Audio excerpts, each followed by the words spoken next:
Unintentionally, Star Wars Battlefront II became the most controversial game of this generation, and although more recent game releases such as Fallout 76 and Anthem have also drawn intense negative criticism from players and critics alike, it was the way in which EA had initially implemented loot crates into the game that still lives on in infamy and severely tarnished EA's reputation with a sizable amount of consumers.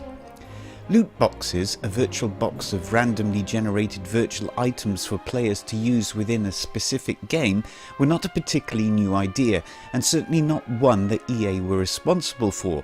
This in-game idea had been used in the mobile game market for quite some time before the release of EA's remake of Star Wars Battlefront, a game that had also featured loot crates and yet not created anywhere near the same backlash.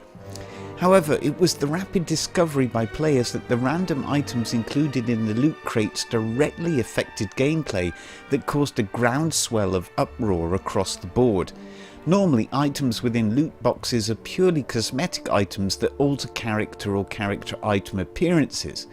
In the past, games such as World of Warcraft featured random item drops that did indeed affect gameplay, but these were all in-game and did not allow players to spend real money to gain an advantage over others. The line that EA had crossed was that players could now spend money to gain an advantage over other players, making the game a so-called pay-to-win game. Although given the randomness of the loot crates, there was no guarantee that players would get items they actually wanted with the money they spent. After much consumer pressure, EA reworked the integral star card and loot crate system, and although players can still purchase credits to open crates, players are given many opportunities and ways to earn credits in-game to purchase loot crates, as well as independently unlock skills and character appearances as they wish. Other forms of progression, such as unlocking new weapons, are linked to level progression instead. It is unfortunate that EA's initial insistence to implement the loot crates in this way, in which they did, mired what in retrospect is a spectacular looking and extremely fun first-person shooter experience that provides an ample amount of content for the player, whether they happen to be a fan of Star Wars or not. The game boasts some of the most stunning environments of any first-person shooter, complemented by the high standard of gameplay that you would expect from a DICE Battlefield game. One of the features that makes the gameplay a more unique experience is the idea of weapons accumulating heat. So unlike the majority of first-person shooter games, there isn't a constant need to reload weapons, but the more that you use a weapon rapidly, the more you need to discharge the heat from the weapon.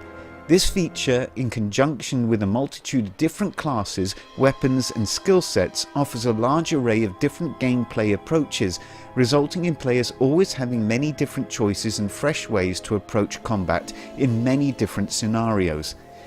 An entertaining and extremely well-crafted single-player campaign introduced the player to many facets of the game that feature in a number of different multiplayer modes.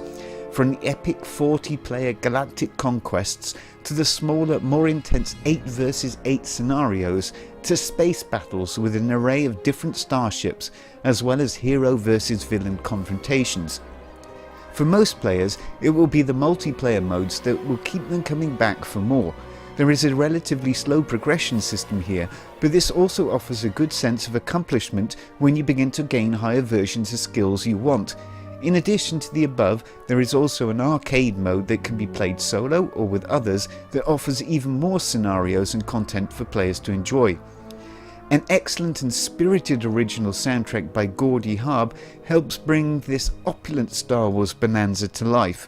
The sound effects in the game are all excellent and authentic to the Star Wars films, whether it be a lightsaber hum, blaster fire or Wookiee howling. At times eerily close to recreating the impeccable environmental work in the Star Wars films, it faithfully recreates everything it presents from that extensive and incredible fantasy universe. It is certainly a game that will allow you to fully immerse yourself within a galaxy far, far away, a long time ago. In its current form, Star Wars Battlefront II proves to be one of the best FPS experiences you can currently play.